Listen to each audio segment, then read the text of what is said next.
కానీ ఏసే తాగాడు కదా మందు. ఏసే మందు తాగితే ద్రాక్ష రసం ఉంటుంది. ద్రాక్ష రసం ఏం కాదు, నేను చూపిస్తాను మీకు. ఇప్పుడు మత్తయి సువార్త 11:19 మనుష్య కుమారుడు తాగుతూ తినుచు వచ్చెను గనక ఇదిగో వీడు తిండిబోతుయు మద్యపానియు సుంకరులకు పాపులకు స్నేహితుడని వారు అనుకున్నారు. తాగుతూ తినుచు. సో మనం ఇంగ్లీష్ ట్రాన్స్లేషన్కి వెళ్ళాలి. మత్తయి సువార్త 11:19 ఇంగ్లీష్ ట్రాన్స్లేషన్ చూస్తే behold man gluttonous and a wine bibber అని ఉంటుంది. గ్లూటోనియస్ అంటే బాగా తింటాడు అన్నమాట. అంటే మటను అది ఇది ఏది దొరికితే అది బాగా తినడం అంటే ఆ పదానికి అర్థం అన్నమాట. గ్లూటోనస్ పదానికి. వైన్ బిబ్బర్ అంటారు కదా, వైన్ బిబ్బర్ అంటే కంటిన్యూస్గా మందు తాగేటోని వైన్ బైబర్ అంటారు. ఇది ఏసుకు వాడబడింది, ఇంగ్లీష్లో ఉంది, తెలుగులో లేదు.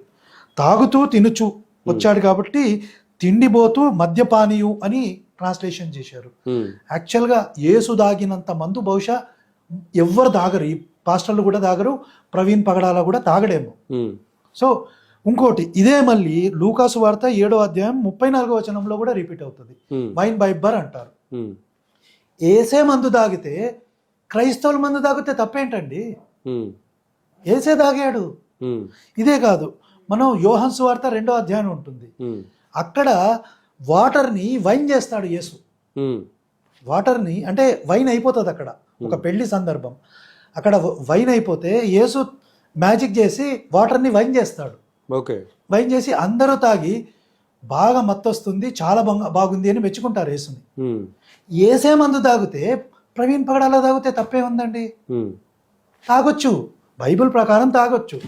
ఇంకోటి మనం పాశ్చాత్య దేశాలలో చూస్తే చలిగా ఉంటుంది, వాళ్ళు కంటిన్యూస్ తాగుతారు వాళ్ళు, అదేం తప్పు కాదు. ఎందుకంటే ఈ మతం ఈ దేశానికి సంబంధించింది కాదు, ఆ దేశాలకు సంబంధించింది, అక్కడి నుంచి వచ్చారు. ఇంకోటి అనేక సందర్భాలలో మనకు బైబిల్లో మందు తాగే ప్రస్తావన కనపడుతుంది. ఎగ్జాంపుల్, ఇప్పుడు నోవా అని ఒక ఆయన ఉన్నాడు, జలప్రలయం వచ్చి మొత్తం మునిగిపోతుంది. ఆ మునిగిపోయిన తర్వాత మళ్ళీ ఆరిన నేల ఇవన్నీ వస్తాయి. వచ్చిన తర్వాత ఈ నోవా అనేటైనా ఫస్ట్ వేసిన చెట్లు ఏందో తెలుసా? వైన్ చెట్లే. గ్రేప్స్ చెట్లు వేస్తాడు. దాని నుంచి వైన్ తీసుకొని ఫుల్ తాగి తన బట్టలు ఎట్లుంటాయో కూడా తెలియకుండా పడిపోతాడు. అంటే ఎంత తాగుతాడంటే అసలు బట్టలు ఎక్కడున్నాయో కూడా తెలియదు ఈ మనిషికి.